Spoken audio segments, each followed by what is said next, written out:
Assalamualaikum warahmatullahi wabarakatuh.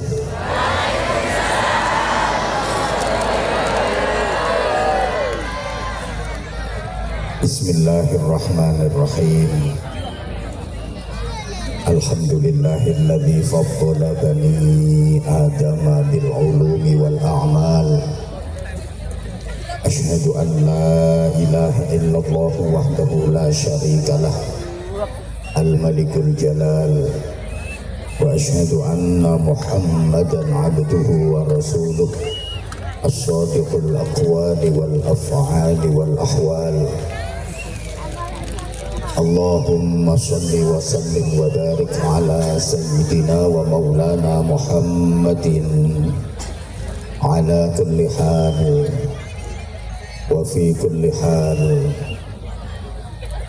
wa ala alihi wa ashabihi ahli sidqi wal kamal. Subhanaka la ilma lana illa ma 'allamtana innaka antal alimul hakim. Rabbi shrah li sadri wa yassir li amri wahlul 'uqdatam min lisani yafqahu qawli waj'al li waziran min ahli. Allahumma nawwir qulubana wa quluba dhurriyyatina wa quluba jama'atina binuril Qur'an wa nuril ma'rifah wa ilmil mukashafah wal bashirah. Ya Fattahu ya Alim, iftah qulubana wa qulubahum futuhal arifin birahmatika ya arhamar rahimin. Amma ba'd. Ulama'ana al-ajilla wa masyayikhna al-a'izza, para alim ulama, para pengasuh pondok pesantren, bapak-bapak kiai, ibu-ibu nyai, bil khusus pimpinan pondok pesantren Darul Istiqomah, Fadilatul Mukarram Bapak Kiai Nahuri Muslim SPDI, Bapak Kiai Zainal Arifin BA, Bapak Kiai Muhammad Ghufran Zain Al-Alim SPD, bersama segenap kepengasuhan pesantren, keluarga dalam, majelis asatid, kepengurusan pesantren, juga para sesepuh yang dimuliakan, yang kita taklimi, Forkopimda yang berkesempatan hadir atau yang mewakili, yang sama-sama kita hormati Pak Camat, Pak Kapolsek, Pak Dan Ramil, kemudian Kepala Kementerian Agama Kabupaten Ponorogo,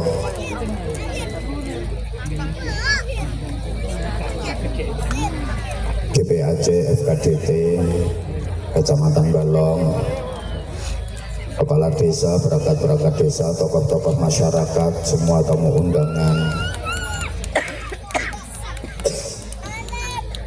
Bapak dan Ibu Wali Santri, kemudian mutakharrijin, mutakharrijat dari Pondok Pesantren Darul Istiqomah,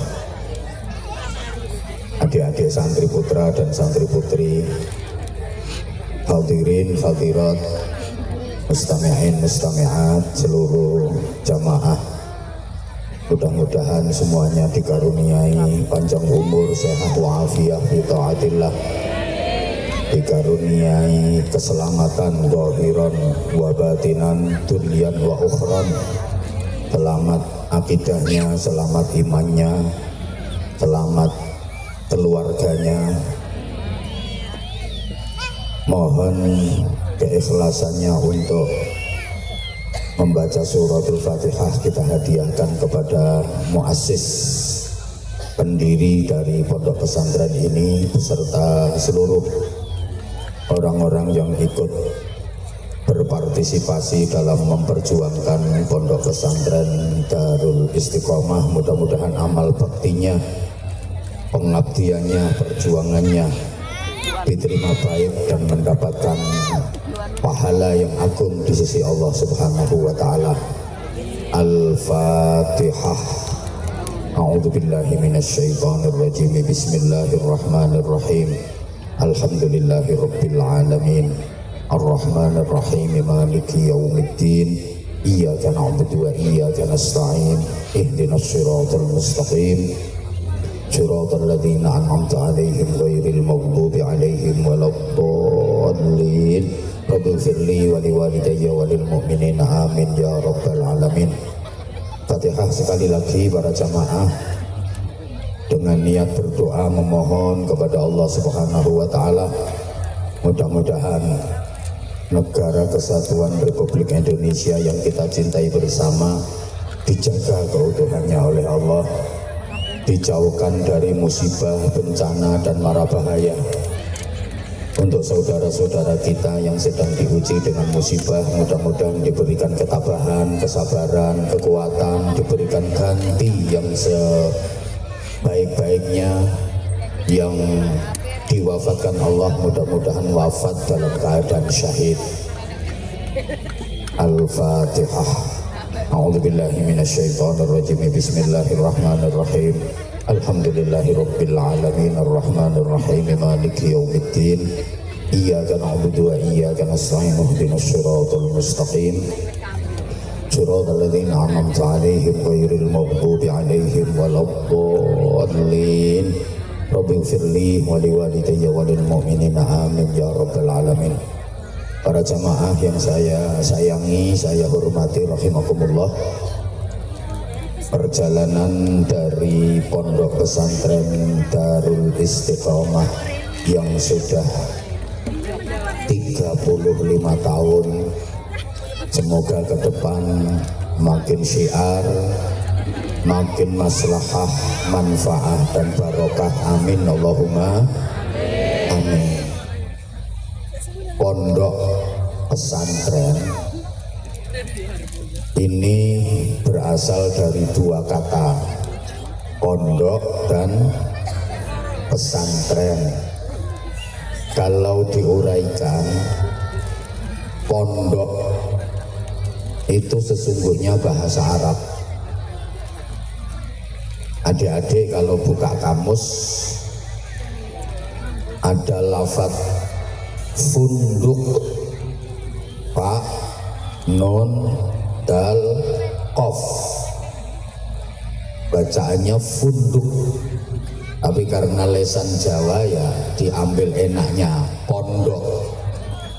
Itu artinya hotel. Jadi kalau nanti sampean ke Mekah, mudah-mudahan semuanya bisa ke Mekah, juga Madinah, kalau melihat gedung ada tulisan funduk, itu artinya hotel. Funduk Darul Iman berarti itu hotel Darul Iman.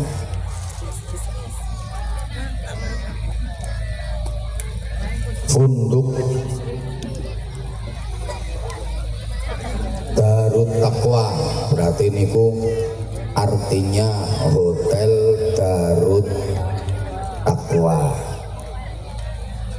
Tapi karena orang Indonesia itu sukanya ke Arab-Araban,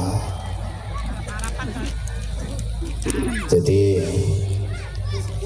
ada tulisan alif, ya, sin, kaf, ro, ya, mim. Sama orang kita itu dibaca alif, ya, sin, karim. Padahal yang benar bacaannya es krim. Jadi saya ulang, Pondok itu bahasa Arab artinya apa?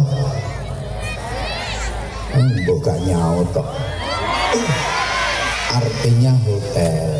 Jadi kalau pondok pesantren NU berarti itu hotel bintang 9. Kan simbolnya NU bintang 9. Kalau pondok pesantren Muhammadiyah berarti hotel matahari.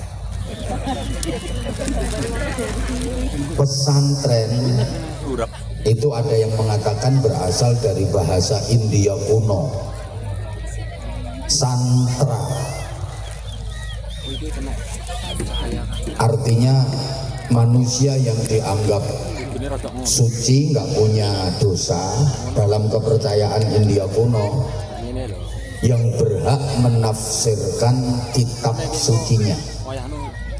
Jadi orang India kuno itu punya kitab suci yang hanya boleh ditafsirkan oleh kelompok santra.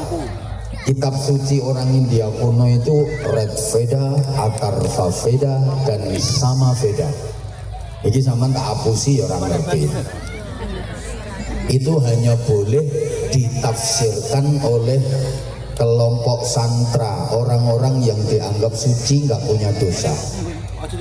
Nah, kalau di Indonesia mayoritas penduduknya beragama Islam, punya kitab suci Al-Quran, itu yang bisa menafsirkan ya kelompok santra. Kalau di Indonesia menjadi santri.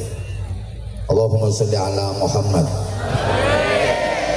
Kalau diurut sejarahnya, mulai zaman Nabiullah Ibrahim alaihi salam, Allah mengutus seorang nabi dari bangsa Arab Selatan, namanya Nabi Hud alaihi salam, diberi kaum yang bernama kaum Ad. Wa ila adin akhahum Huda. Dan kepada kaum Ad Allah mengutus saudara mereka, yaitu Nabi Hud alaihi salam. Nah, karena kaum Ad ini nakal-nakal, maka nasibnya dibinasakan oleh Allah. Gagal di Arab Selatan. Kemudian Allah mengutus Nabi dari bangsa Arab Utara, namanya Nabi Shalih alaihi salam, diberi kaum yang disebut dengan kaum Samud. Wa ila Samuda akhahum Shalihah.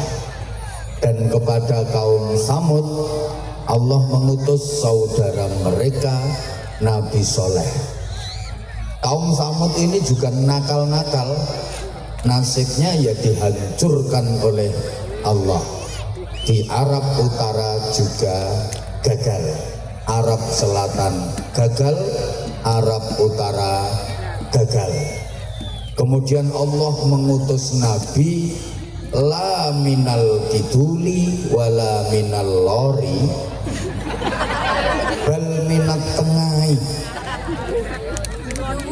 bukan dari Arab Selatan, bukan dari Arab Utara, tapi dari Arab Tengah. Dipilihkan dari suku yang terkenal paling fasih lesannya, paling gagah tubuhnya, paling ganteng wajahnya. Nabi itu adalah Ibrahim alaihi salam. Dan diingat Bapak Ibu para jamaah, semua nabi-nabi setelah Ibrahim alaihi salam itu adalah zuriyahnya, keturunannya Nabi Ibrahim. Makanya Nabi Ibrahim dijuluki Abul Ambiya, bapaknya para nabi. Jadi semua nabi sesudah Nabi Ibrahim itu keturunannya Nabi Ibrahim. Nabi Ibrahim itu fasih lesannya, gagah tubuhnya, ganteng wajahnya. Dan semua keturunan dari Nabi Ibrahim yang jadi nabi itu ganteng semua. Ma arsalallahu nabiyyan illa wa hasanal wajhi. Allah tidak mengutus seorang nabi pun kecuali berwajah ganteng. Semua nabi itu ganteng semua. Nah sekarang kalau al ulama warasatul anbiya, para ulama itu pewarisnya para nabi, sampeyan diteni kiai-kiai niku rata-rata ganteng-ganteng.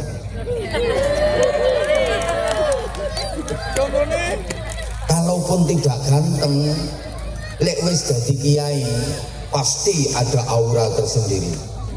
Silahkan dilihat rai saya, insya Allah lama-lama belendek. Lah umpama orang ganteng pripun, nggih mboten napa-napa, wong niku mboten dadi syarat kok.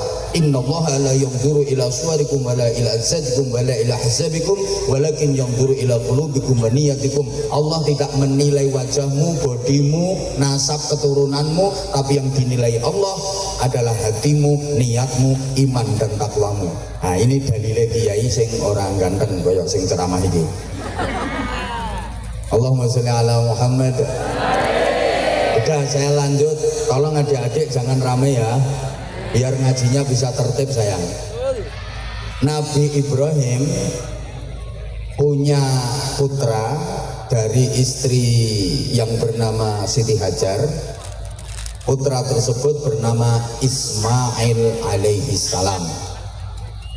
Oleh Allah diberi pusaka namanya Masjidil Haram. Nabi Ibrahim punya putra lagi dari istri yang bernama Siti Sarah. Putra tersebut bernama Ishak alaihi salam. Oleh Allah diberi pusaka Masjidil Aqsa. Makanya Isra-nya Rasulullah itu napak tilas pusaka Nabi Ismail dan pusaka Nabi Ishak. Isra-nya Rasulullah kan minal Masjidil Harami ilal Masjidil Aqsa. Sampai sini paham? Dari Nabi Ismail ini melahirkan keturunan bangsa Arab. Jadi negara-negara Timur Tengah itu banyak keturunan Nabi Ismail. Nabi Ishak punya anak namanya Yakub alaihi salam. Dari Nabi Yakub ini yang melahirkan bangsa Israel. Bangsa Israel ini bangsa wong pinter. Bahkan gudangnya Nabi itu Bani Israel. Rata-rata Nabi itu berasal dari Bani Israel. Cuma memang serakah. Bukan hanya soal ekonomi saja, sampai soal nabi saja. Mereka itu nggak mau menerima nabi yang bukan keturunan Bani Israel. Maka sampai sekarang pun mereka tidak mau mengakui Rasulullah Muhammad SAW, karena Nabi Muhammad bukan keturunan Bani Israel, tapi Nabi Muhammad berasal dari keturunan Nabi Ismail. Jadi bangsa Israel itu begitu. Kalau ada nabi yang bukan keturunan Israel, itu berusaha untuk diisraelkan. Contoh Nabi Ayub alaihi salam. Nabi Ayub itu nabinya bangsa Eropa, tepatnya di negara Yordania. Akhirnya Nabi Ayub ini diambil cucu menantu sama Nabi Yusuf, dinikahkan dengan Siti Sarah, cucunya Nabi Yusuf. Setelah dinikahkan dengan Siti Sarah, Nabi Ayub diboyong ke Israel. Maka bangsa Eropa kelangan nabi. Tapi lumayan, wis tahu duwe nabi, senajan akhirnya kelangan, tapi kan wis tahu duwe nabi. Daripada Indonesia ini setiap ada nabi pasti palsu. Saiki ngaku nabi, rong dino kas tangkep polisi. Loh, masih ingat nggak? Indonesia ini dulu banyak nabi-nabi palsu. Ada nabi namanya Ahmad Musaddiq, guru olahraga. Katanya ditemui malaikat Jibril itu di Bogor. Ngapain malaikat Jibril kelayapan sampai Bogor? Ada nabi lagi namanya Suyuti, tukang cukur. Indonesia ini luar biasa. Di Malang ada nabi namanya Yusman Roy, itu yang mengajarkan sholat boleh diterjemah. Jadi kalau takbiratul ihram bukan Allahu Akbar tapi Allah Maha Besar. Kena wong Betawi Allah gede banget. Kena wong Ponorogo Allah gedene ram. Nek Bojonegoro ya Gusti Allah kau wedi. Wong Madura Allah Maha Jeraja tak iya. Di Jombang juga pernah ada nabi namanya Jari. Pokoknya Indonesia ini Masya Allah, setiap ada nabi mesti palsu. Allahumma sholli ala Muhammad. Ini adik-adiknya kok masih rame ya? Kalau adik-adik aja rame nggak pantas, apalagi yang kawak-kawak. Di pengajian kok misalnya maaf-maaf ngobrol sendiri sama temennya atau main HP, itu rasa-rasanya kok kurang pantas, apalagi di panggung. Kalau di panggung izin kiai tepuk tangan nggak apa-apa kan. Kalau di panggung itu jadi pusat perhatian, disyuting, akhirnya nanti komennya netizen itu kadang-kadang ngeri.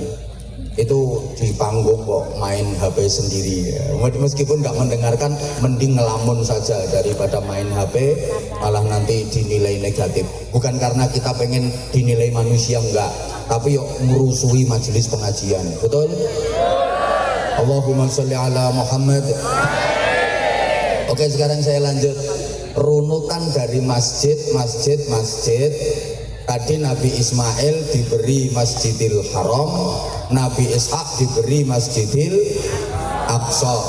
Ringkes biar nggak kepanjangan karena saya mau pindah. Sampai kepada Nabi kita Muhammad Sallallahu Alaihi Wasallam. Rasulullah hijrah dari Mekah ke Madinah, sampai perbatasan beliau membangun masjid yang kemudian masjid itu dikenal dengan nama Masjid Quba. Itu adalah masjid yang pertama kali dibangun dalam sejarah Islam. Mudah-mudahan seluruh jamaah yang ikhlas mengikuti majelis mulia malam hari ini bisa ziarah ke Masjid Quba. Sholat 2 rakaat di Masjid Quba itu pahalanya sama dengan ibadah umroh.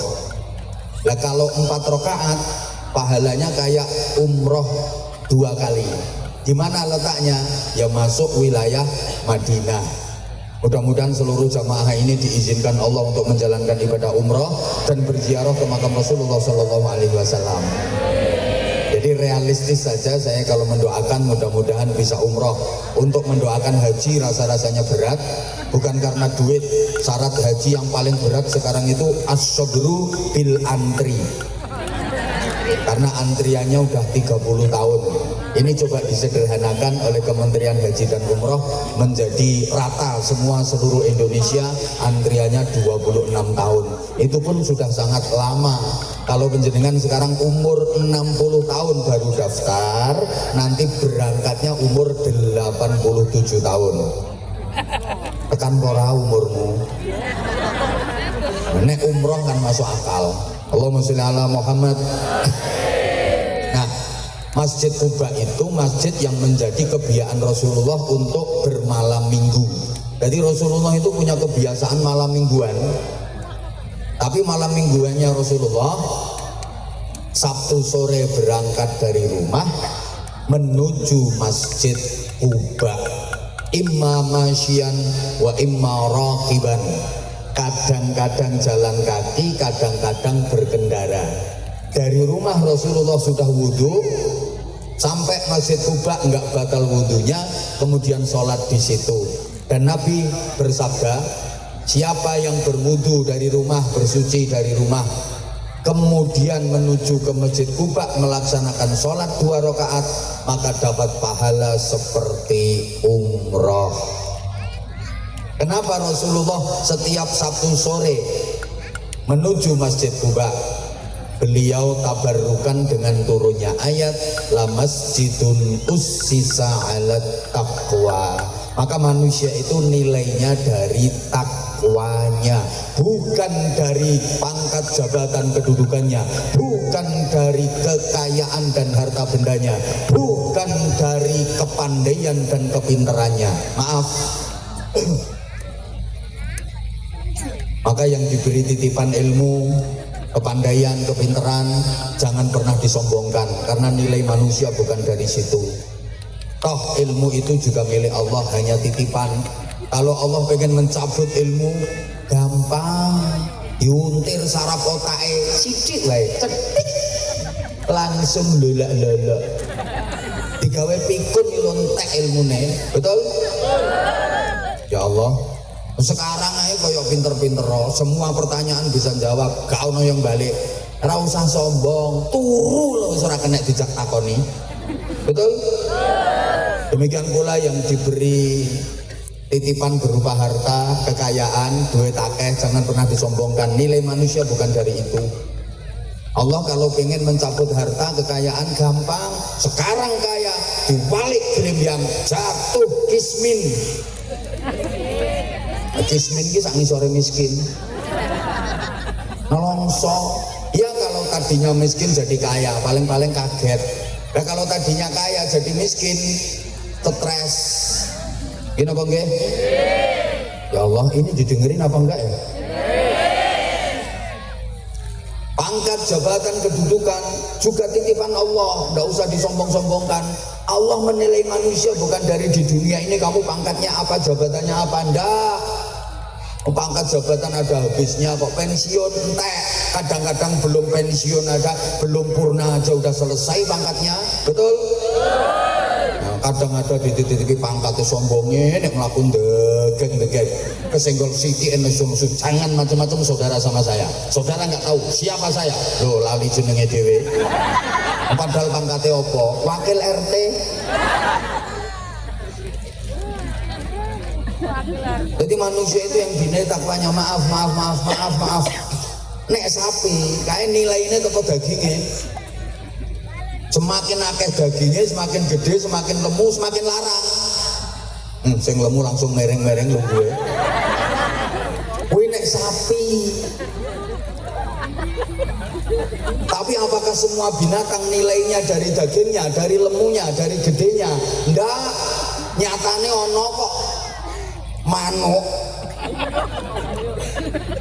cilik, ungkil-ungkil, nilainya harganya lebih mahal daripada sapi yang gede. Gini apa betul? Karena manuk, ngomong manuk kok diguyu toh? Nilainya dari suara.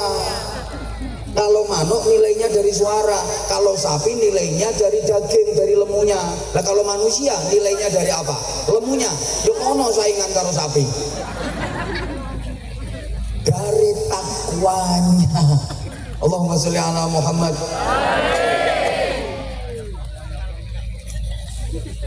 Masuk ke jantung kota Madinah, Rasulullah langsung nyari tempat yang strategis untuk membangun masjid. Yang masjid itu sekarang kita kenal dengan nama Masjid Nabawi di Madinatul Munawwarah. Bapak Ibu para jamaah, setelah selesai membangun masjid, Rasulullah menentukan tempat yang istimewa dengan sabdanya, ma baina baiti wa mimbari raudhatun min riyadil jannah. Tempat antara rumahku sampai dengan mimbarku adalah taman di antara taman-taman surga. Tempat itu sekarang dikenal dengan nama Raudhah, yang menjadi tujuan nomor satu, siapapun yang ziarah ke Madinah, siapapun yang ke Masjid Nabawi, target utama nomor satu mesti pengen ke Raudhah. Yang sekarang untuk bisa masuk Raudhah itu nggak sembarangan, harus antri dan pakai tasreh. Kalau nggak ada tasreh atau izin masuk, nggak bisa masuk. Kenapa tempat itu begitu istimewa?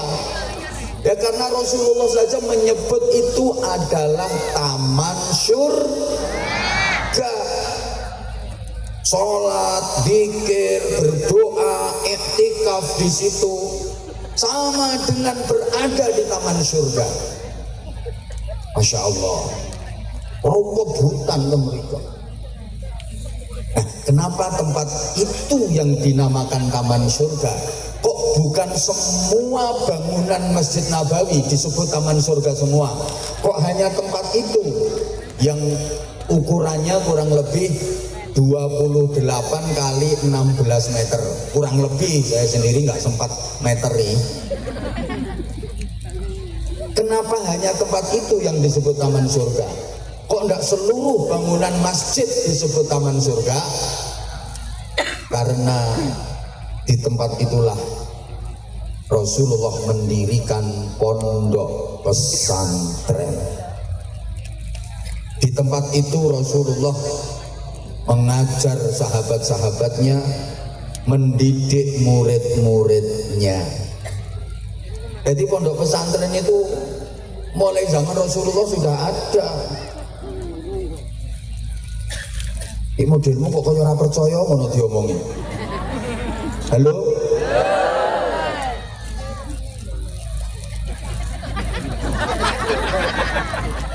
Pondok pesantrennya Rasulullah itu namanya Raudhatun min Riyadil Jannah, taman surga. Maka semua pondok pesantren yang ada di dunia ini besok akan diangkat oleh Allah menjadi bagian dari taman surga, termasuk Darul Istiqomah. Lah penghuninya siapa? Ya semua yang berkaitan dengan pondok pesantren, yang ngajar, yang belajar. Jadi ya kiainya, bunyainya, ustadz-ustadzahnya, pengurus-pengurusnya, santri-santrinya, sak wali santrine mlebu swarga. Nek sahriyae ora telat. Dan semua orang yang ikut membantu dan mendukung perjuangan pondok pesantren minimal seneng karo pondok pesantren. Paling ngapunten kadang-kadang ana wong iki nanggone lingkungane iki ana pondok pesantren wis ora melu nyumbang, ora ndukung, ora ndongakne, malah ngrusui. Wonten napa mboten? Ora usah kaget. Sandinge sumur, sandinge jeding, sumur jeding untuk bersih-bersih. Sandinge kuwi mesti ana keceren. Ora usah kaget. Halo?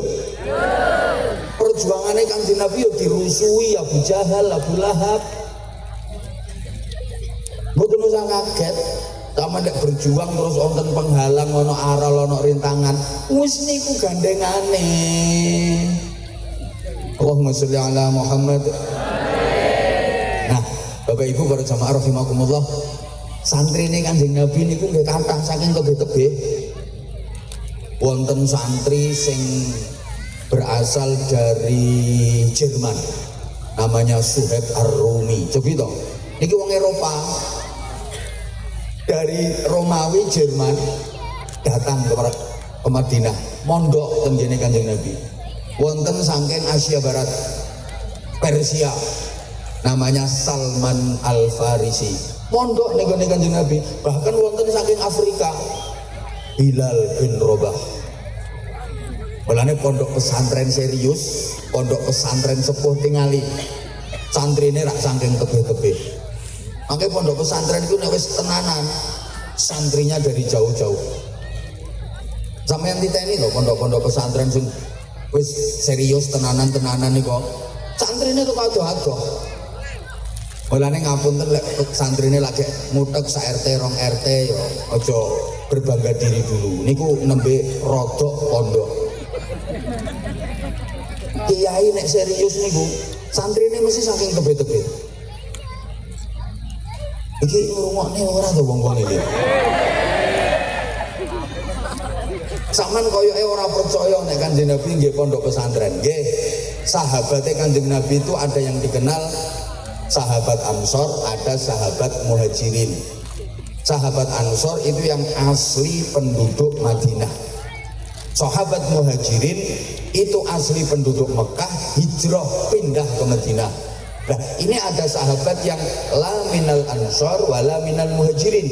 Bukan sahabat Ansor, bukan sahabat Muhajirin. Ini manggone nunggone teras-terasnya masjid, nunggone emper-empere masjid. Kemudian dikenal dengan nama Ashabus Suffah, penghuni teras, penghuni emperan. Terus kali Kanjeng Nabi didamelaken godak-godakan. Manggene ten mriku wis ana pondok-pondok godakan. Tinggalnya di situ, mondok di situ. Kepala pondok pesantrennya namanya Abdurrahman bin Sakhr yang kita kenal dengan nama Abu Hurairah. Allahumma sholli ala Muhammad. Nah, Rasulullah mengasuh pondok pesantren bersama dengan istrinya yang bernama Sayyidah Aisyah bintu Abi Bakrin Siddiq radhiyallahu anhu.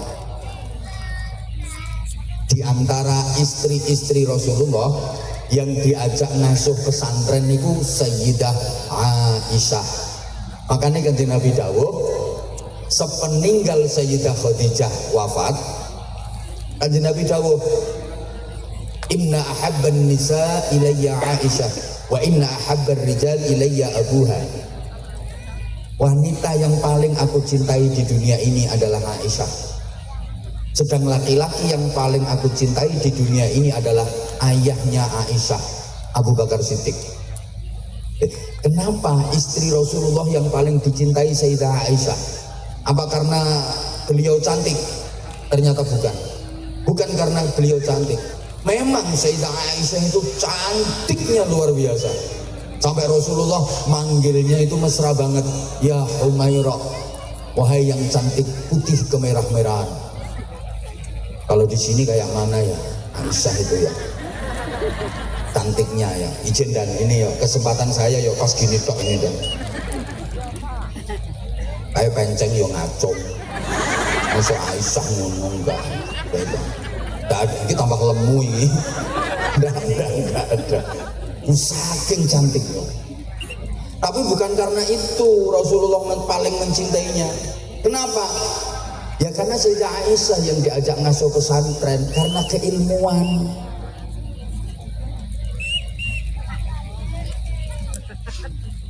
Rasulullah mengajar sahabat. Kemudian para sahabat mengajar muridnya. Yang generasi muridnya sahabat itu disebut tabi'in. Apa Bu? Pisan maneh? Sampeyan kersane ngertos selama ini kan mek krungu tabi'in ila yaumiddin. Tapi ditakoni tabi'in ki apa? Enggak, pokoke tabi'in. Generasi tabi'in niki murite sahabat, lek sahabat murite Kanjeng Nabi. Ayo to sayang nyaut. Sahabat ki murite Kanjeng Nabi. Lah nek tabi'in murite sahabat. Ngoten. Lah sampai generasi tabi'in ini didhawuhaken farubba muballighin au'a min sami'in.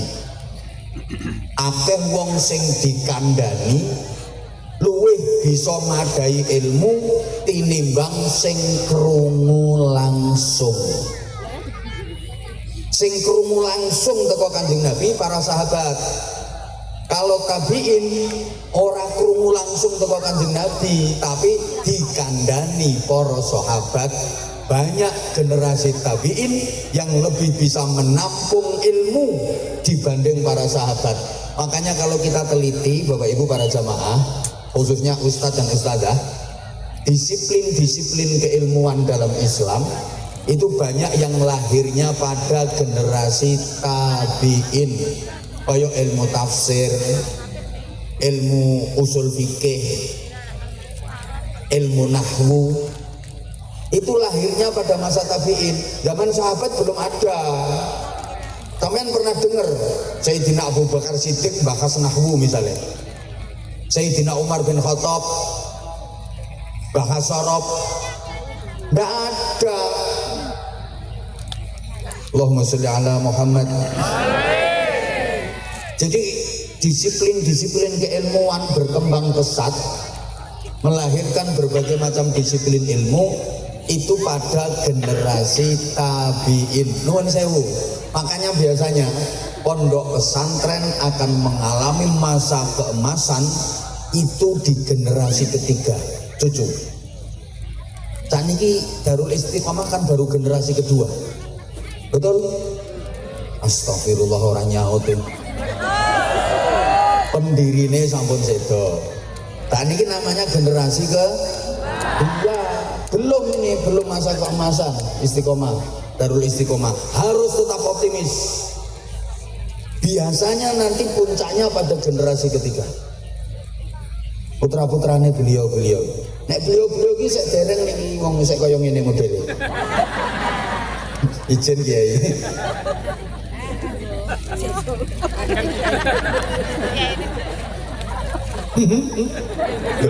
Oke. Ukurane generasi ketiga. Tapi yang ngono, kalau generasi ketiga ini kok tidak mampu mengembangkan dan tidak dikaderisasi dan regenerasi dengan baik, mengalami masa kehancuran. Nyuwun sewu radi ngatos-atos para pimpinan dari pondok pesantren. Jadi pertaruhannya nanti pada generasi ketiga. Bahkan banyak yang terjadi perpecahan di pondok-pondok pesantren itu juga pada generasi ketiga. Masa nih pondok pesantren ono perpecahan? Iya. Kadung rukun ya ora kaya rukune pondok pesantren. Kadung kecoan ya ora kaya kecoane pondok pesantren.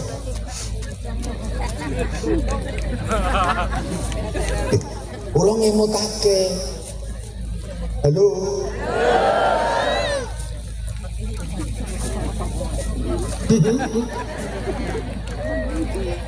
Mungkin ini pun kata kejadian pada generasi ketiga pondok pesantren mengalami masa kejayaan, mengalami masa keemasan.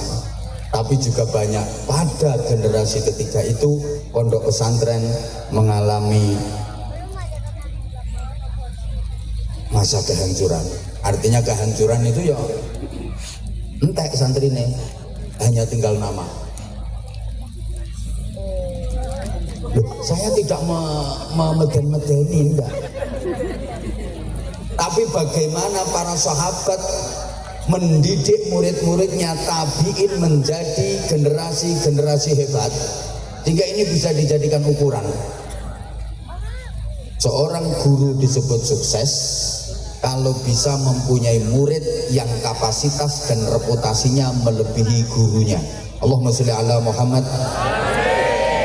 Saya ulang, kiai disebut sukses kalau mempunyai santri yang reputasinya bisa melebihi kiainya. Itu baru sukses. Sama halnya orang tua disebut sukses dan berhasil kalau mempunyai anak yang reputasi dan prestasinya melebihi orang tuanya. Izin, saya bisa dan berani mengatakan ini Pak Kapolsek ya. Bapaknya Pak Kapolsek itu orang sukses karena bisa mendidik dan membimbing putranya, mengantarkan putranya sampai menjadi Kapolsek. Izin Pak Kapolsek, bapaknya profesinya bapak? Bapaknya petani, perangkat desa. Petani, tukang dakwah, tukang idak-idak sawah. Izin, tapi bisa mengantarkan putranya menjadi perwira, menjadi Kapolsek. Berarti ini yang hebat bapaknya, bukan Kapolseknya. Izin. Masa dikeploki wong sing hebat bapaknya. Nah, Pak Kapolsek ini berhasil apa enggak, sukses apa enggak? Lihat nanti putra beliau. Nah, kalau putra beliau bisa jadi Kapolres, sukses ini Pak Kapolsek. Bapaknya Kapolsek kok putrane Hansip, gagal berarti Kapolsek. Izin dan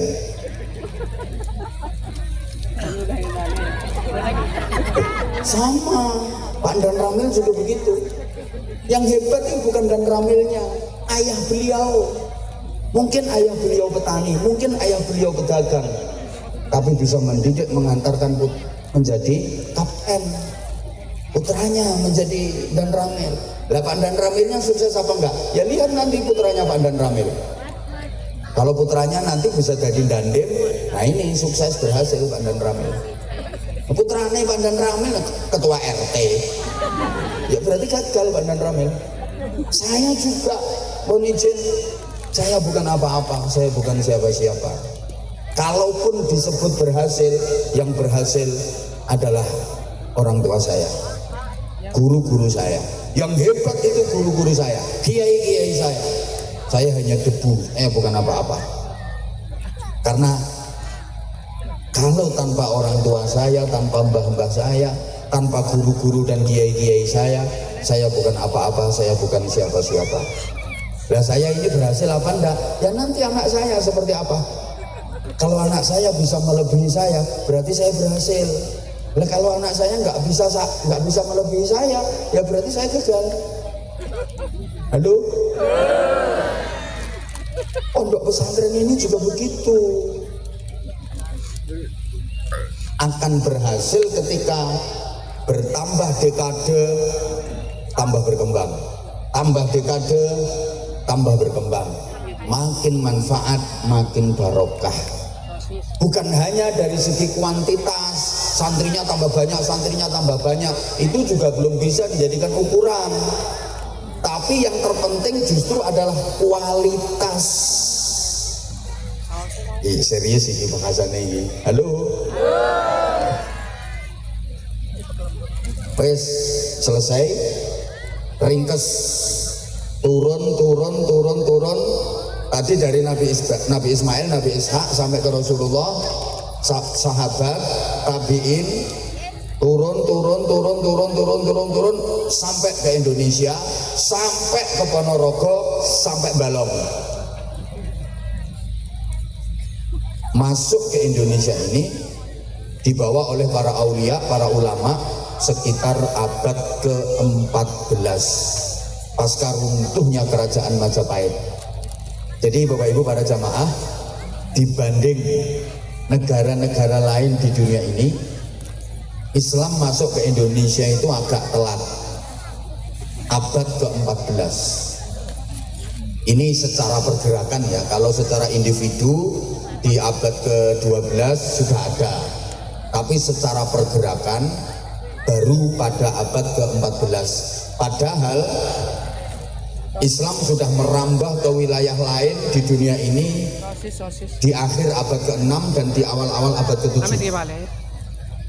Islam sudah masuk Spanyol. Ngertos Spanyol nggih?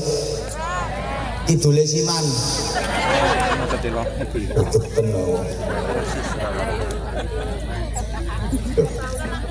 Abad ke-7 Islam sudah masuk Spanyol, dibawa oleh Torik bin Ziyad. Makanya adik-adik santri kalau ngaji Nahwu Alfiyah Ibnu Malik itu karangannya ulama asli Spanyol, namanya Syekh Muhammad Jamaluddin bin Abdullah bin Malik Al-Jayyani Al-Andalusi. Jadi yang ngarang Alfiyah Ibnu Malik itu orang Spanyol, bukan orang Balong. Islam sudah sukses membangun peradaban di sana. Islam masuk Rusia itu abad ke-7. Taman lek krungu ana wong maca hadis rawahul Bukhari, hadis ini riwayat Imam Bukhari, rumangsamu Bukhari tonggomu bakal sego goreng. Orang sana. Ya Allah. Islam sudah masuk ke Irak, Mesir, ya abad ke-7, masa-masa Amr bin As jadi gubernur Mesir. Dah tak ringkes saya, Islam masuk Iran awal abad ke-7 yang membawa Abu Ubaidah Ibnul Jarrah.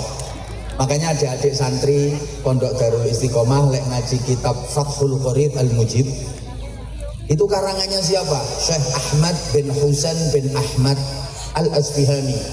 Asfihan itu kota terbesar kedua di Iran setelah ibu kota Teheran, yang disinyalir menjadi pusat pengayaan uranium nuklir. Makanya Amerika Serikat itu takut sama kota Asfihan. Infonya, satelit pengawas keamanan Amerika Serikat selalu dihadapkan ke Asfihan karena di situ menjadi pengayaan uranium nuklir. Ternyata Amerika Serikat yang katanya negara adidaya, negara superpower, negara kuat itu takut sama nuklir. Kalah karo wong Ponorogo. Nuklir masuk Ponorogo dimakan, soalnya jadi bakso. Bakso nuklir. Ya toh?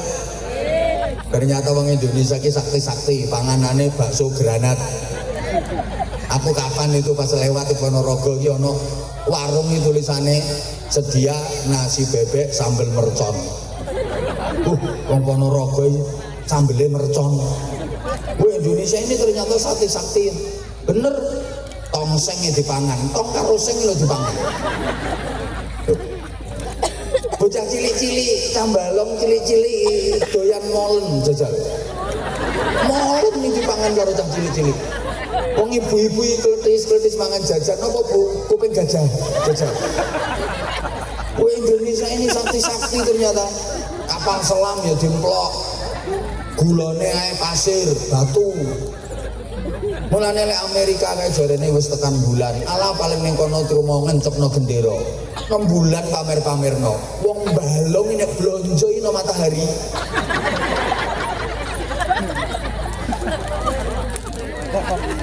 Ya ora kobong kok. Ya Allah ya Karim. Wes. Jadi Islam masuk ke Indonesia abad ke-14 itu dibawa oleh para wali terus sampai masa penjajahan. Nah, ini nanti bagaimana peran ulama, kiai, santri dan pondok pesantren untuk Republik tercinta ini. Pada masa penjajahan, mohon izin Pak dan Ramil, Pak Kapolsek, yang menggelorakan semangat patriotisme untuk melawan kolonialisme. Aduh, sekalian isme itu jelas bingung. Muga-muga sing tak omongi paham. Soalnya kita sing tak omongi iki wonge ayu-ayu tapi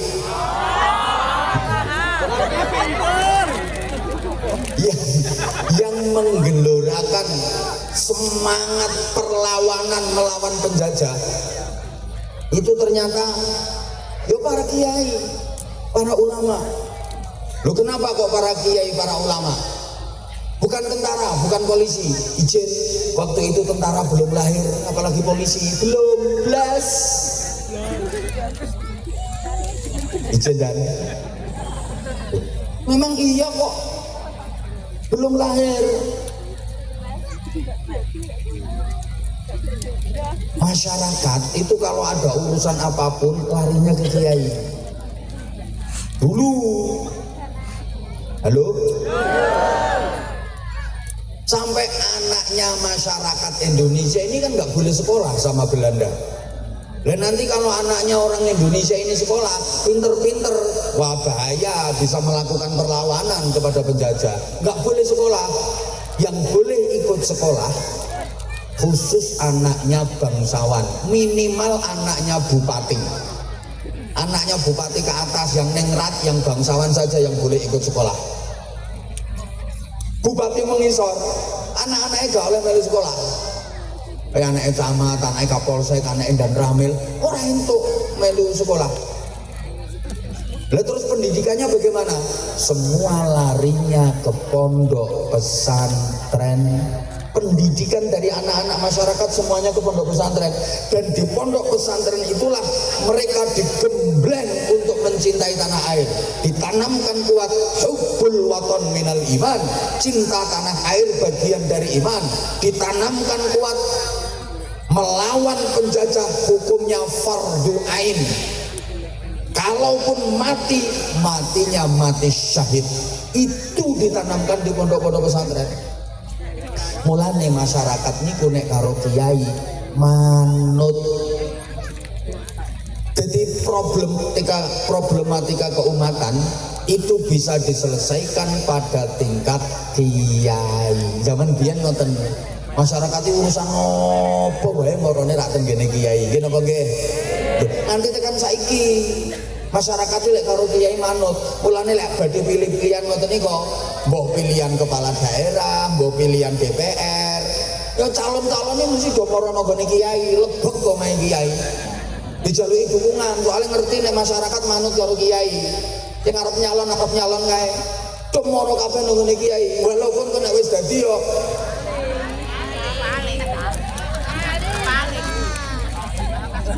masyarakat ngoten kok. Anak nakal yo maro kiai. Kiai nyuwun berkah, anak kula nakal yai. Nyuwun berkah kene didongani karo kiai. Alhamdulillah waras nakale. Oh. Kiai bojo kula meteng tuwa pun 11 wulan kok dereng lahir-lahir to yai. Maro kiai njaluk suwuk pendogolan. Terus dikai ngombe banyu kon ngombe karo gebyurna wetenge bojomu ya procot lahir kok. Ngono. Yai utang kula kathah yai. Dek niki wayahe ditagih. Kula nyuwun tulung kersane mboten ditagih. Kersane sing kula utangi niku mboten nagih. Wis iki wacake ayat kursi. Mangke lek pas mandalladzi yashfa'u indahu waca sing dawa baru illa biizni. Kae kok meteng kae ketoke utange akeh arep praktek.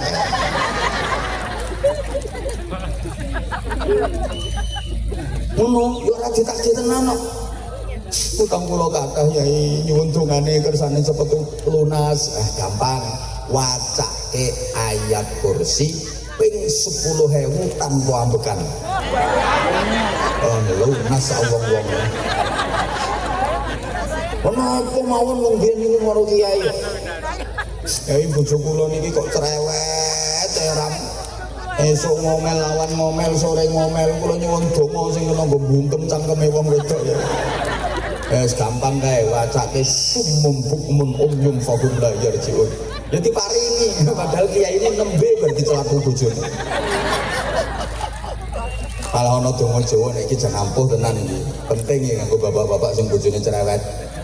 Kene pengen waras cerewete entenono bojomu turu. Yang paling ampuh iki disuwuk pas turune mangap.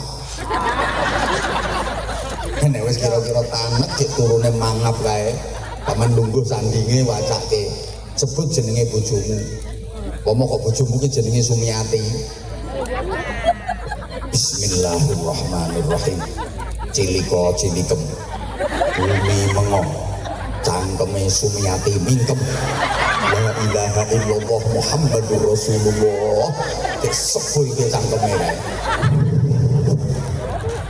Beres. Ibu-ibu sing rumangsa cerewet siap-siap. Engko bengi kathek lambemu isis. Iswuk kan berarti. Mulane gek nang pasang jebakan nae sampean. Nek krasa lambemu isis berarti disuwuk lho. Memang wedok cerdas ya pasang jebakan kok. Wis pokoke pura-pura turu padahal asline sing melek. Wis krasane arep disuwuk. Ya sing lanang ngintip terus, wis turu apa urung, akhire sing wedok pura-pura. Sing lanang mlebu kamar mlakoni jinjit. Kaya pendekar kungfu kae. Sing wedok karo merem kuwi ndang mrene ndang. Ndang mrene arep nyuwuk to. bareng dicenggilen karo sing lanang. Yes, banget. Sing wedok kudu guyu diempet. Sing lanang leh mantep. Cilik booming meneh. Bareng arep disuwuk sing wedok melek wek.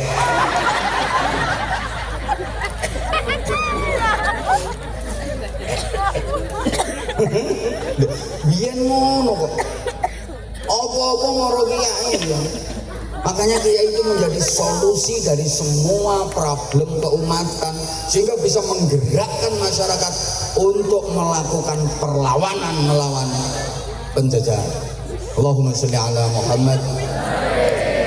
Nah wes. Terus orang melu nyumbang ora usah cerewet. Membuat wis tau wis rumah kan. Membuat mbuh ra direken. Pergerakan di Indonesia ini simbolnya dua. Satu, masjid. Dua, pondok pesantren. Nggih itibake dateng Kanjeng Nabi Muhammad sallallahu alaihi wasallam. Nggih tiru Kanjeng Nabi. Makanya rata-rata pondok pesantren niku mbah masjid, mbah musala, mbah aula agung, kuwi mesti wis. Biasanya tata letake kaya ngono kuwi. Terus ana godaan kamar-kamare santri. Muga-muga paham. Kae nek cara pewayangan kae gunungan kuwi simbol masjid. Gue mumbah, gue resik-resik, gue didik, gue gembleng. Nah, sebelah kiwa Kurawa. Sing bolong Kurawa kayak mesti ditoto nanggone sebelah kiwa ning gunungan. Ana dalang lek nata Kurawa kok derek nanggone tengen iki dalang bingung. Mesti manggone nang kiwa. Lah Pandhawa manggone nang tengen. Kurawa ki simbol angkara murka, Durjana. Pandhawa ki simbol satriya sing wis bersih. Lah sing angkara murka Durjana sing mangkono sisih kiwa iki yen pengen dadi satriya, pengen bersih kudu diumbah, digembleng nanggone gunung. Wis go paham mbok ora ngene iki. Angel ngomongi wong sing rupane ayu tapi kok paham ya? Ya wes, nek wis paham. Iya. Lah saiki pondok pesantren niku nggo gembleng generasi-generasi hebat. Nuwun sewu adik-adik santri, sampeyan ning pondok ki ora kudu dadi kiai, ora kudu dadi bunyai. Jadi apapun yang penting manfaat, yang penting barokah. Mergo pondok niku nggone barokah. Maaf, santri pondok kuwi aja diremehke. Senajan ketoke morot modal dan rata-rata tau gudiken. Ketoke sarungan klumbrak-klumbruk, rang-rongesi. Iki saiki ketok ganteng-gantengan perkara enek acara. Nah, coba lek pas bendinane kae. Rang-rongesi. Tapi jangan diremehkan. Kenapa? Soalnya ilmune santri niku sanate nyambung ngantos Kanjeng Nabi. Ilmune santri no pondok niku tetesan ilmune Kanjeng Nabi. Aja diremehke. Duh ki waktune sayangnya ora cukup iki. Lah saiki sing disebut ulama ki sing piye? Soalnya pondok ki nggon gemblengane. Ada beberapa kriteria, diantaranya satu, rijalul ummah. Bareng. Rijalul ummah. Community leader. Bareng. Community leader. Kok community lemper? Mimpin masyarakat. Nun sewu. Jadi kiai ini mboten namung mimpin santri, tapi yo mimpin umat, mimpin masyarakat. Nah, mimpin masyarakat kuwi luwih angel tinimbang mimpin santri. Nek mimpin santri gampang. Santri pondok pesantren walaupun jumlahnya ribuan bahkan puluhan ribu mesti manut kalih kiyaine. Kiyaine merentah ngetan puluhan ribu santri ngetan kabeh. Kiyaine merentah ngalor ribuan santri ngalor kabeh. Ora ono sing wani bantah karena di pesantren itu ada lembaga tertinggi yang paling ditakuti oleh semua santri, namanya Departemen Kualat. Mulane tempat pendidikan akhlak, pendidikan karakter ini nang pondok pesantren. Ngomong santri ini gampang kok. Tapi ngomong masyarakat, mimpin masyarakat angel. Jangankan ribuan, sepurane mimpin wong desa napa niki desa. Mimpin wong Sumberjo 10 iki lho angele ra karuan. Apa meneh wayah pilkada kae. Karo kiai ini dijak, so pilihan milih calon kae ya. Niki wong 10 iki sing 7 malah ngomong ngene, ngapunten Mbah Yai pun angsal dunduman keng mriko kok. Terus angel. Mulane dalam ngomong masyarakat niku menerapkan niku cara tembang lirir kae cah angon. Dadi duwe sifat angon. Angon itu kan ngomong. Bu. Ngomong angon itu mengetutkan. Apa ya mengetutkan ini? Mengintili. Angon niku manggone nang ngarepe apa nang mburine? Wong angon iki nang ngarepe sing dingono apa nang mburine? Temburine mengetutkan kaya angon wedhus. Endi wedhuse mau ya? Angon wedhus iki mesti manggone nang mburine wedhus. Nek wedhuse mlakune wis bener apik jarke tutke wae. Lah engko lek bandang-bandang baru ditariki ngono kuwi. Lah nek manggone nang ngarepe wedhus ora angon kuwi blantik. Gelem ora gelem wedhus ditarik diseret kae nganti melet-melet kae tekek gulune ora peduli. Mulane sampean nek milih pemimpin kuwi milih pemimpin sing iso angon, aja pemimpin blantik. Iso ketekek gulumu melet-melet. Allahumma sholli ala Muhammad. Saged dipahami nggih? Halo. Mergo angon maka teori yang dipakai itu ngetutno senengane masyarakat kuwi apa. Ora langsung diberantas habis. Senengane masyarakat kuwi apa? Lah engko disisipi nilai-nilai Islam. Masyarakat kok senengane kesenian.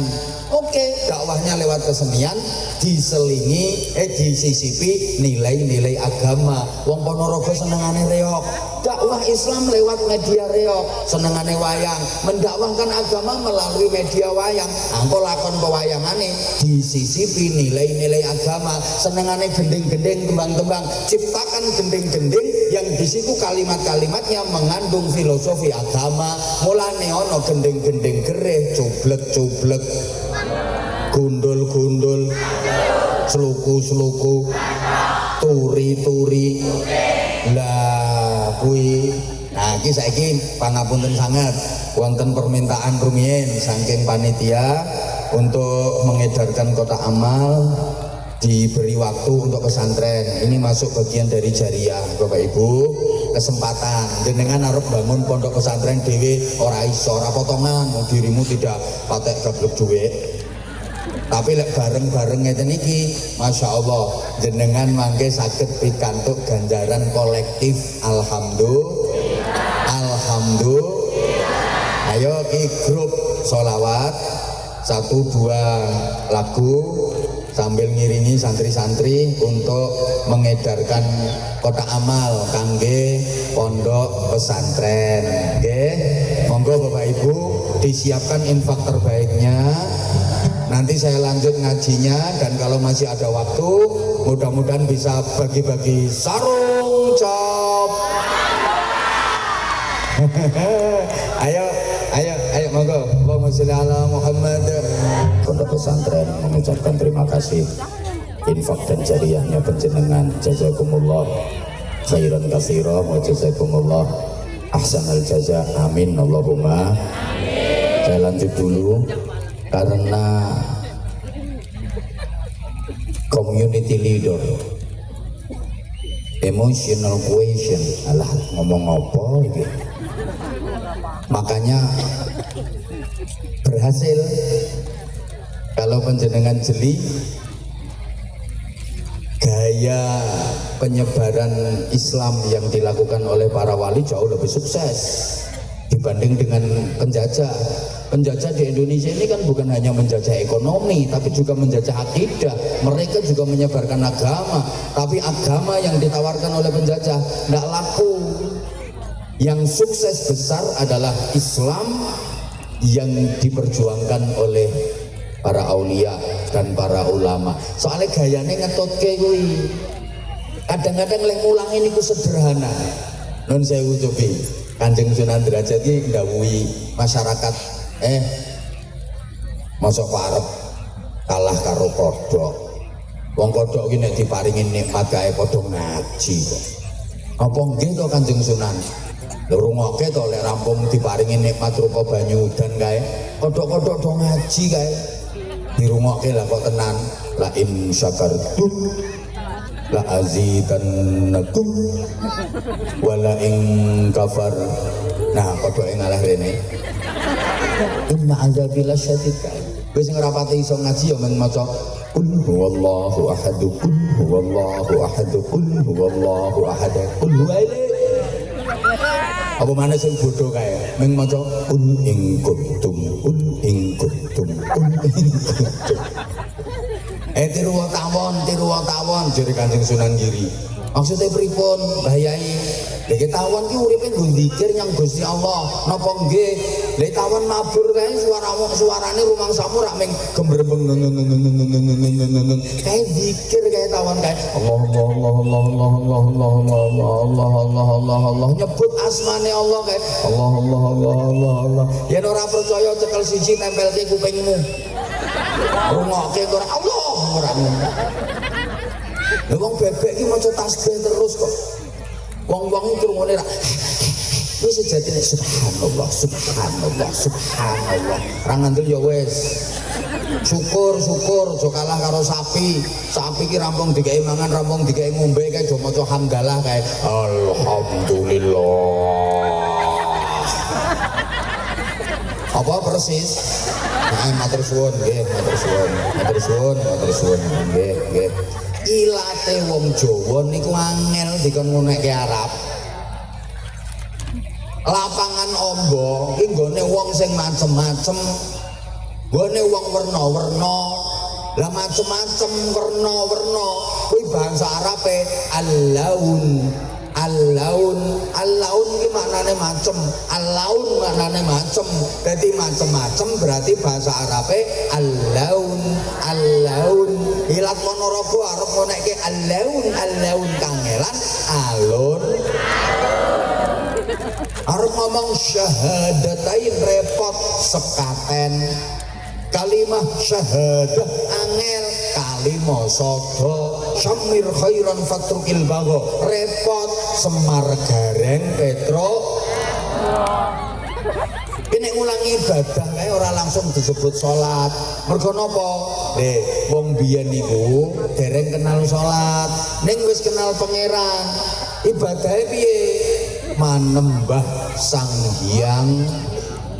Nek ngarani iki manembah Sang Hyang, mula kae urung diarani salat, diarani sembah yang leh manembah manggone di sanggar pamujan, mula kae ora disebut musala, ning disebut langgar. Cerdase wong biyen. Nek arep mlebu desa iki mesti ana gapurane kae. Lho gapura iki supaya warga desa kuwi guyub rukun, jadi pemaaf bukan pendendam. Wong gapura ki asline bahasa Arab ghafura, pemaaf. Nah ilate sampean arep ngomong ghafura, metode angel gapura. Understand? Wis paham karepmu ora paham karepmu. Nomor loro ditiroke Rijaluddin bareng. Spiritual leader bareng. Kok isinya seruang melungker gitu. Jadi harus mempunyai daya spirit, kekuatan spirit. Nuwun sewu Kiai Nahuri, Kiai Zainal Arifin, Kiai Muhammad Gufron, nuwun sewu panjenengan yang nerusake amanah saking muassis pendiri, neruske pondok, neruske mulang niku gampang, neruske dari segi keilmuan niku gampang. Sing angel itu bagaimana mewarisi istiqomahnya, mewarisi perjuangannya, mewarisi kesabarannya, mewarisi zuhudnya, mewarisi wirainya, mewarisi ikhlasnya. Itu sing angel. Kalau hanya mewarisi keilmuan, transfers of knowledge gampang. Saiki pengen pinter gampang kok. Gampang orang angel mau saiki pengen pinter. Kitab pirang-pirang, Fathul WhatsApp, Raudhatul Facebook, Kifayatul Instagram, Nihayatul TikTok. Bahkan ada ilmu yang mencakup semua disiplin ilmu, namanya ilmu Googleologi. Kalau hanya sekedar pengen pinter, nuwun sewu, budal mondok, nonggone pondok sing tenanan, orang usah suwe-suwe, 7 tahun mesti iso maca kitab, insya Allah ngalim besan. Kalau hanya sekedar berilmu, wis to budal nonggone pondok sing tenanan, ora pondok-pondokan. Ngaji sing tenanan 7 tahun, insya Allah wis ngalim sampean, iso ngaji besan. Kalau hanya sekedar berilmu, tapi bukan cukup nih. Harus ada sesuatu yang bisa melahirkan al-hikmah wal barokah bareng. Wal sepisan maneh al wal. Nah itu adanya di pondok pesantren, dan itu kekuatan dan daya spirit. Mulane nuwun sewu kiai mbiyen niku nek mulang dibanding karo guru-guru saiki kalah, dibanding karo dosen-dosen apa maneh sing wis S3, S4, S7, S14.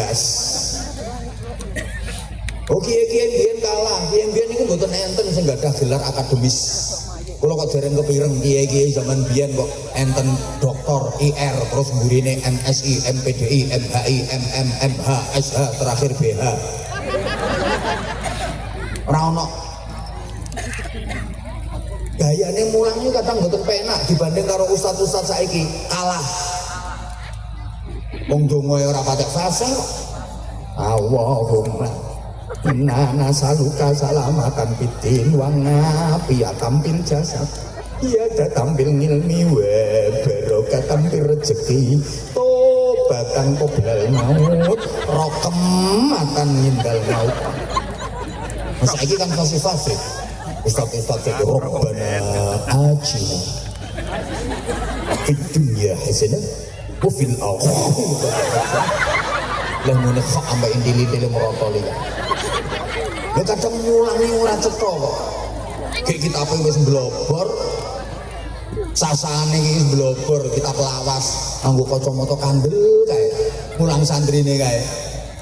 Al jamalu utawi untu.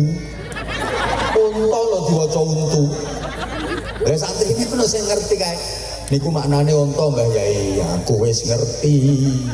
Kuwi unta sing duwe untu. Kuwi basa Arabe jamal, nek rande untu kuwi nakoh ya. Kiai iki mau kalah. Wal jaradu lan lawang, walange diwaca lawang. Dari santrine, walang Mbah Yai. Lah iya, walang sing mlebu teko lawang. Wal hayatu lan alu, ula Mbah Yai. Lah iya ula gedene sak alu. Nek cilik kuwi cacing ya le.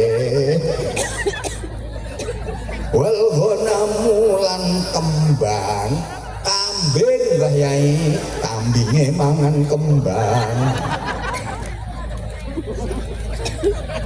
Nah, tapi ngono nyatane santrine kok hebat-hebat ayo. Ayo, bahkan tokoh-tokoh besar negeri ini mayoritas adalah alumni pondok pesantren. Para pendiri republik ini mayoritas adalah orang-orang yang pendidikan karakternya ta'limul muta'allim, hidayatul hidayah, sulamut taufik. Halo? Coba para pahlawan nasional, pejuang-pejuang republik ini banyak lulusan pondok pesantren, banyak kiainya. Kiai Mojo kiai tenan niku, ngalim niku. Golone Pangeran Diponegoro. Ya Pangeran Diponegoro niku ngalim, namanya aslinya kan Abdul Hamid, apal Quran, menguasai qiraah sab'ah. Lha saniki peninggalane isih ana Fathul Qorib, Fathul Muin. Kiai niku. Halo? Ono Kiai Tengku Umar, ono Kiai Sultan Hasanuddin. Kathah. Lah kayak sampean lali po resolusi jihad. Indonesia ini wis diproklamasikan merdeka, tapi mau direbut kembali sama sekutu kayak. Kedaulatannya mau direbut kembali. Ini sudah merdeka apa ora? Sopo sing gerakno kae? Resolusi jihadnya Hadratus Syekh Mbah Hasyim Asy'ari sing menggerakkan para kiai, para santri, warga masyarakat sekitar. Terus sampai pimpinannya tentara sekutu sing jenenge Brigadir Jenderal Malabi kae, sing manteni santri kae. Dudu tentara, dudu polisi, izin Pak Kapolsek Bandar Ramil, tentara polisi urung enek kok. Sing mateni santri, aku ngerti dhewe pas nonton filmnya kuwi. Filmnya ya fakta sejarah kok. Ngono lho. Aduh waktune rek. Mulane di awal-awal kemerdekaan kae pas apa jenenge Bapak Pendidikan Nasional Ki Hajar Dewantara sowan Presiden Soekarno. Disuwuni saran, apa saran Bapak untuk generasi bangsa ke depan? Pesene, wahai paduka yang mulia Presiden Republik Indonesia, jangan menomorduakan pondok pesantren, jangan menganaktirikan pondok pesantren, apalagi sampai meninggalkan pondok-pondok pesantren, karena cikal bakal berdirinya negeri ini adalah kiai, santri, dan pondok-pondok pesantren.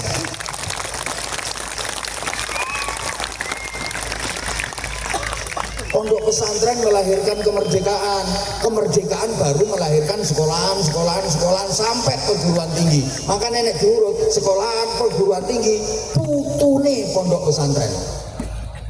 Mulane lek ana pejabat diaturi undangan ten pondok kok kersa rawuh kaya Pak Camat, Pak Kapolsek Bandar Ramil, insyaallah barokah. Apa maneh gelem melu nyumbang, yang dukung dan seterusnya.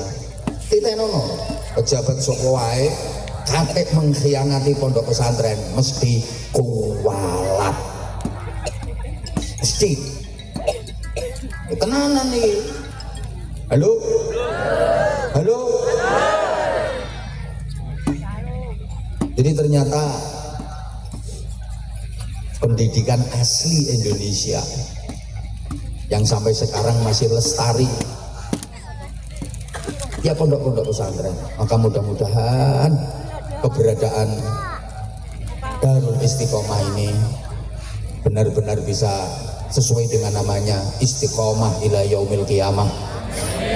Terus makin syiar makin berkembang, mampu melahirkan generasi-generasi yang solehin, solehat, yang manfaat untuk masyarakat, manfaat pula untuk negara kesatuan Republik Indonesia yang kita cintai bersama. Sampun matur suwun, sampun jam sedoso. Hah? Ya udah, siapa yang pengen dapat sarung, ayo sini. Ya udah, itu jilbab hitam baju kuning maju. Kamu nggak apa-apa. Satu. Loh, satu aja. Satu dulu. Apa ini?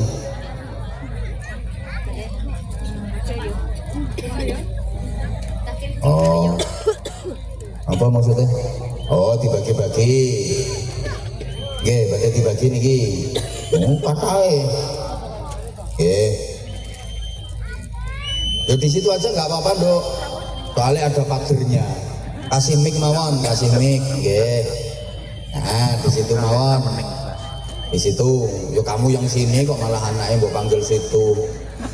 Oh, anak buah orang gendah. Ojo sok jeragani kamu. Ayo salam dulu sayang, salam dulu. Assalamualaikum warahmatullahi wabarakatuh. Waalaikumsalam warahmatullahi wabarakatuh. Adik namanya siapa? Miftahu Alfiatur Rahmah. Panggilannya? Alfi. Alfi. Alamat rumahnya mana? Iloilo. Hah? Iloilo. Iloilo? Sana ubah. Mana? Gunung bah. Sawah gitu kok. Gunung. Kalau malam nggak kelihatan. Oh, gunung sana. Terus ke rumah Mbak Oh, omai sampean berarti nang dhuwuring gunung. Enggak. Ini sampean sampai sini tadi gelundung dari gunung berarti. Nah, katanya main gunung. Pakai motor. Oh, pakai motor. Alfi kok ngacung duluan, kok angkat tangan duluan, pengen apa? Pengen sarung. Pengen Sama pengen resort. apa? Sama pengen resort. Sama pengen apa? Yuk, resort sama doa. Oh, pengen ridho. Minta doa apa itu ujiannya bisa nilai 100. Amin. Alfi, emang sekarang kamu lagi ujian? Nggih, Sekolahnya ten pundi sayang? Min 3 Ponorogo. Min 3 Ponorogo. Ujiannya berapa hari? Kok ngitung dulu? Sekarang udah dapat berapa hari ujiannya? 5. Udah 5 hari, ya wis tak doain nilainya bagus. Tapi harus belajar. Nggih, Kelas berapa Alfi? kelas 3. Kelas 3. Nggih, Alfi kesini sama siapa? ayah, Ibu juga ikut. mboten Ten pundi ibu? kerja Loh, ibunya kerja ten pundi? Taiwan. Oh, ibunya kerja ten Taiwan. Alfi sama ayah. Alfi punya kakak nggak? Mboten, Adik? mboten. Ya mboten, wong ibumu tidak di rumah. Ya nanti ibumu ketemu sama Abah. Abah insya Allah nanti tanggal 28 mau ngaji di Taichung di Taiwan. Jadi akhir bulan ini nanti Abah ke Taiwan. Dari Taiwan langsung sambung ke Hong Kong. Dari Hong Kong Jakarta terus Bali. Terus pokoknya bolang. Ibumu namanya siapa? Namanya ibumu siapa? Ibumu yang di Taiwan itu loh namanya siapa? Namanya sinten? Siapa? Okriyanti. Okriyanti. Ya so tak boleh aneh. Okriyanti, ibu Alfi. Alfi, sekarang misalnya ini ibumu lagi nonton, kamu pengen ngomong apa sama ibunya yang di Taiwan? Ini nonton kok ibumu. Ayo ngomong. Bu, Aku cinta ibu. pengennya ibu di Taiwan terus apa pengennya ibu pulang? Pulang. Segera apa nanti-nanti? Segera. Nah kalau belum dapat duit gimana? Ya udah, berapa ya? Udah 2 tahun ya? Udah berapa? Nggak pulang? 2 tahun nggak pulang ya? Enggak. Ya udah nggak apa-apa. Alfi cita-citanya pengen jadi apa nanti? Afidah. Hafidhah? Tepuk tangan, tepuk tangan. Alfi, sekarang udah mulai menghafal belum? Belum. Belum. Tapi ngaji Qurannya sudah sampai juz berapa? Juz 11. Juz 11? Benar? Kamu baru kelas 3 loh, masa ngajinya udah sampai juz 11? Tapi masih cilik. Nggak apa-apa, coba sekarang dibaca. Contoh saja, surat pendek, ayo coba. Terserah kamu mau baca surat apa? A'udzubillahiminasyaitonirrajim. Bismillahirrahmanirrahim. Mic-nya agak didekatkan, mic-nya. Wal fajr walayalin ashr. Kamu nggak usah lihat gambarnya kamu di situ. Terus wasyafa'i wal watr. Wal laili idza yasar. Hal fi dzalika mulidhi hijr. Alam tara kaifa fa'ala rabbuka bi'ad. Irama dhatil imad. Dah cukup, keren, tepuk tangan.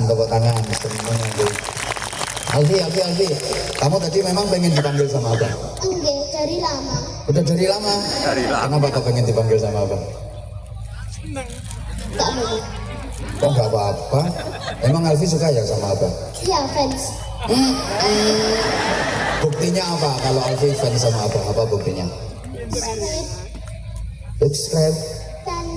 Channel YouTube-nya udah di subscribe. Apa namanya channel YouTube-nya apa? Apa? Anza channel. Anza Channel. Makasih ya. Berarti kamu termasuk subscribernya aku. Lama, udah lama. Subscribe-nya udah lama. Udah nggak apa-apa.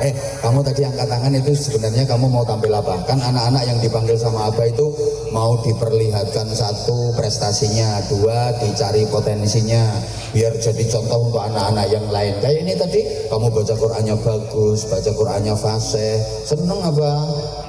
Terus kamu tadi rencananya mau tampil apa? Pidato sama sholawatan. Kamu bisa sholawatan?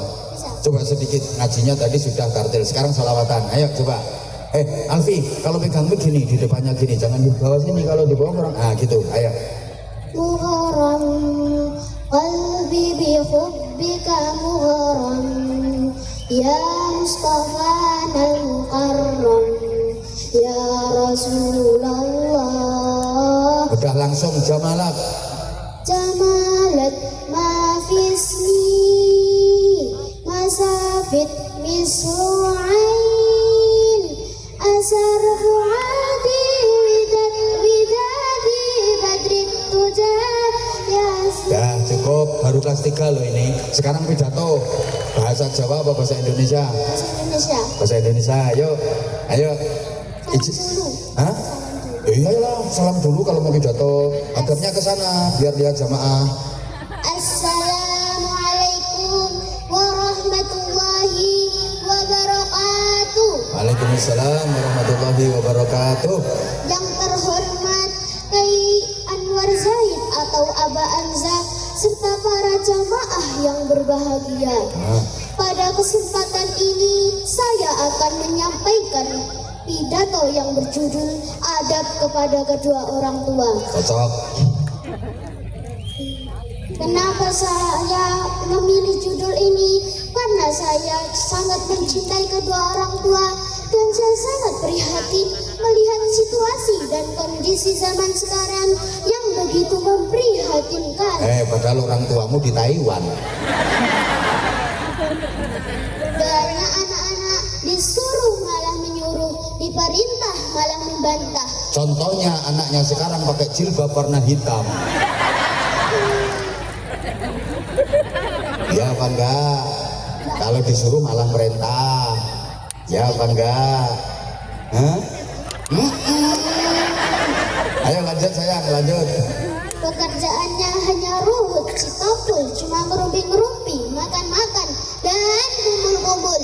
Betul apa betul? Tuh. Apa singkatannya tadi? Ngerumpi-ngerumpi, makan-makan sama kumpul-kumpul, apa singkatannya? Pekerjaannya hanya apa? Ruhut, citompul, cuma ngerumpi-ngerumpi, makan-makan, dan kumpul-kumpul. Betul apa betul? Pekerjaannya ruhut si tompul katanya. Ngerumpi kok makan kumpul-kumpul. Ayo lanjut sayang, lanjut. Jangan ya dek ya. Kok jangan ya dek, mosok tua-tua adik ini. Ayo lanjut sayang, maaf ya, ini Alfi memang sengaja tak godain. Saya pengen tahu kekuatan hafalannya seberapa. Itu memang kalau tak godain kayak gini kan dia bisa bingung. Apa tadi lanjutannya? Ayo lanjut. Jangan ya dek ya. Oleh karena itu saya akan menyampaikan beberapa adab kepada kedua orang tua. Ada beberapa hal tentang adab kepada kedua orang tua. Yang pertama adalah menghormati kedua orang tua sebagai firman Allah dalam surah Al-Isra ayat 23. A'udzu billahi minasyaitonir rajim. Bismillahirrahmanirrahim. Wa qadha rabbuka alla ta'budu illa Alfi illa iyahu, nggih. Hati-hati kalau baca ayat Al-Qur'an. Kayak tadi kamu maksudnya mau ngomong sebagaimana firman Allah, tapi kelewatan sebagai firman Allah. Ayo diulang, sebagaimana firman Allah, ayo. Sebagaimana firman Allah Dalam surah Al-Isra ayat 23. A'udzubillah, diulang. A'udzubillahi minasyaitonir rajim. Bismillahirrahmanirrahim. Wa qada rabbuka alla ta'budu illa huwa Illa iyahu. wa Wabil. bil walidaini ihsana. Yang artinya, Ya. dan Tuhanmu telah memerintahkan supaya kamu jangan menyembah selain Dia, dan hendaklah kamu berbuat baik pada ibu bapakmu dengan sebaik-baiknya. Quran surah Al-Isra ayat 20. Ayat 100.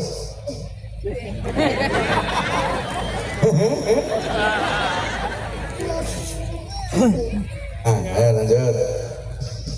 Hadirin yang dirahmati Allah, yang kedua adalah berterima kasih kepada kedua orang tua, khususnya kepada ibu yang telah mengandung kita selama 9 bulan. Bapak Raiso. Ibu yang telah mengandung kita 9 bulan. Menyusui selama 2 tahun. Sing gelem kuwi nek ditinggalno Taiwan ya ora sampai 2 tahun. Lanjut. Yang ketiga, Apa yang ketiga? Setelah berterima kasih kepada kedua orang tua, yang ketiga.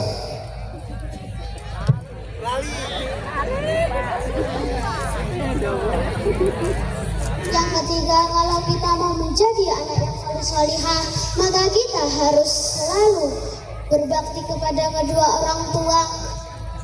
Karena Rasulullah SAW berfirman, Bersabda.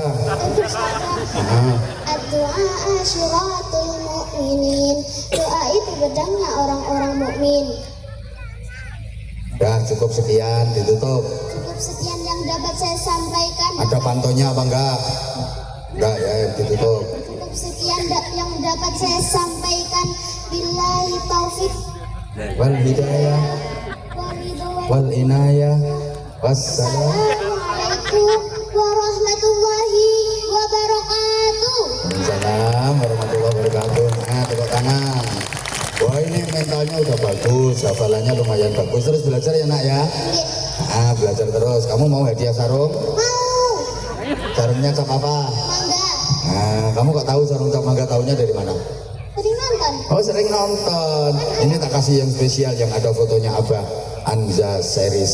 Ya, buat Alfi. Lihat itu ada fotonya Abah enggak? Baliknya. Nah, comel. Maksudnya cowok melas. Itu batik keren, bagus, bisa dipakai cowok, bisa dipakai cewek. Ayo kamu promo sarung mangga, bisa enggak? Ayo. Sarung mangga. Ayo.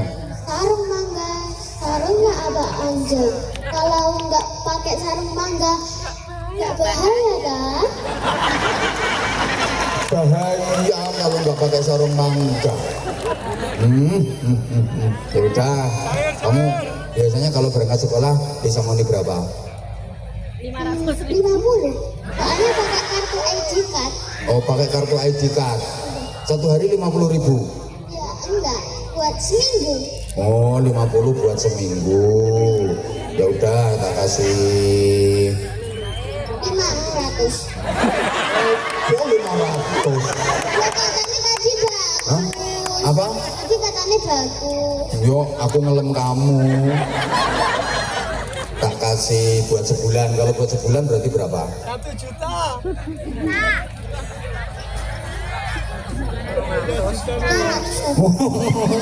Atau apa? Ibuku pelit loh. Katanya tadi seminggu 50. Kalau Kalau enggak agak juga indah lupa. sing sapa ibu Ayah kok pelit. Ayah lo dikirimin terus sama ibumu. Yang pelit ibu apa ayah? Enggak jadi. Yang pelit ibu apa ayah? Ayah. Oh ayah ramelok di duit. Hah? Wedit lho. Lah dek men kan ibuku bar tuku mas oleh. Dah aku tuku jajan 10.000 lho. Ora usah boros. Masya Allah. Jenenge sapa ayah? Jenenge sapa ayah? Usman Aji Mahmud. Oh Rusman. Aja ngono Pak Rusman. Mesake iki bocah pintere kaya ngene kok. Bleh. Wong ibuke welek tumbas emas oleh. Masa anake tumbas jajane ra oleh. Kok ngono ayahe? Dulu. Masya padahal iku pinter, cantik padahal. Oh ayahe iki. Lho wis kene.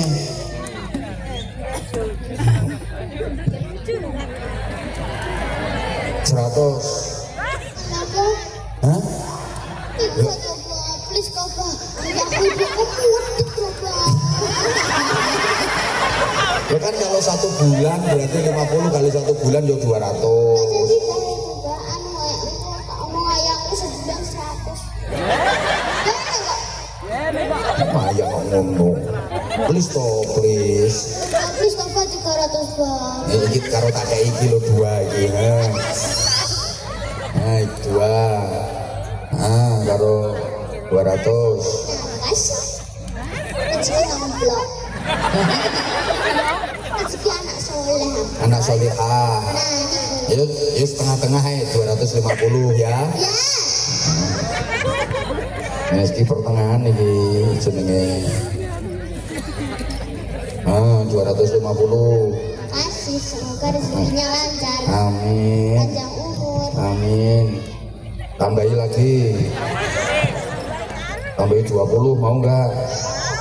Oh, ini tambahi 20. Yes. Oh, 300 kare kurang 30 kok njaluk Pak Rusman kae. Coba klik.